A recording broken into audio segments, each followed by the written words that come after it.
Oke, teman-teman semua, kali ini kita akan membahas mengenai sifat-sifat logaritma ya. Apa saja sih sifat-sifat logaritma? Oke, kita mulai yang pertama.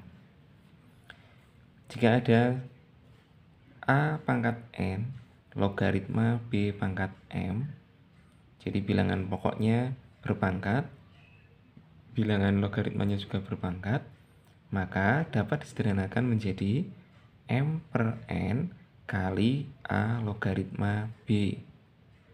Atau dengan kata lain, pangkat dari bilangan pokok menjadi penyebut, sementara pangkat dari bilangan yang dicari logaritmanya menjadi pembilang. Gitu ya teman-teman ya. Contoh misalnya, oke ya. Jelas ya ini ya. Contoh, 2 pangkat 2 logaritma 8. 2 pangkat 2 logaritma 8. 8 sendiri dalam bentuk perpangkatan bisa kita rubah ya. Ini menjadi 2 pangkat 2 logaritma 2 pangkat 3. Sehingga hasilnya menjadi, ingat ya, pangkat dari, ini kita buat pembagiannya, pangkat dari bilangan pokok, ini letaknya di bawah, pangkat dari bilangan yang dicari logaritmanya ini letaknya di bagian atas, dikali, ini tinggal tersisa 2 logaritma 2. 2 log 2 nilainya sama dengan 1, sehingga hasilnya adalah 3 per 2 kali 1 sama dengan 3 per 2. Oke ya teman-teman ya. Oke. Baik, berikutnya adalah sifat yang kedua. Jika ada A logaritma B ditambah A logaritma C, hasilnya sama dengan A logaritma B kali C. Jadi kalau bilangan pokoknya sama dan tanda hubungnya adalah penjumlahan, maka logaritmanya dapat disatukan dalam bentuk perkalian bilangan yang akan dicari logaritmanya. Gitu ya teman-teman ya. Contoh misalnya ini 6 logaritma 9 ditambah 6 logaritma 4. Maka boleh kita tulis menjadi 6 logaritma 9 kali 4. 6 logaritma 9 kali 4 sendiri hasilnya adalah 6 logaritma 36. 36 sama dengan 6 logaritma 6 pangkat 2. Sehingga hasilnya berarti 2 ya, karena ini bilangan pokok dan bilangan yang akan dicari hasil logaritmanya sama, maka yang ditulis cukup pangkatnya saja ya. Atau sebagai pengingat ini ya, sebagai pengingat saja bahwa A log A sama dengan 1, A logaritma 0 sama dengan A logaritma 1 ya maksudnya. A log A sama dengan 1, A logaritma 1 sama dengan 0. Itu diingat selalu ya. Oke, sifat yang ketiga, kebalikan dari sifat yang kedua. Jika A logaritma B dikurangi sekarang tandanya, kalau tandanya pengurangan, maka menyatukannya menjadi pembagian. Gitu ya teman-teman ya. Contohnya misalnya ini kita geser dikit. 5 logaritma 150 dikurangi 5 logaritma 6. Bisa tulis menjadi 5 logaritma 150 dibagi 6 sama dengan 5 logaritma 25. 5 logaritma 25. Hasilnya adalah 5 pangkat berapa yang nilainya 25?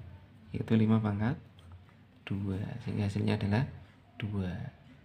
Oke, itu. Nah, sekarang kita lari ke sifat yang keempat.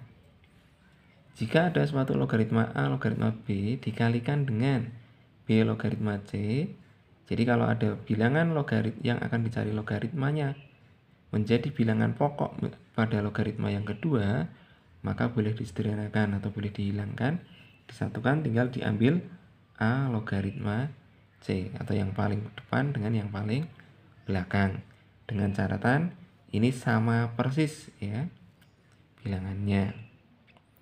Contoh 2 logaritma 7 kali 7 logaritma 32, maka ini boleh kita hilangkan menjadi 2 logaritma 32.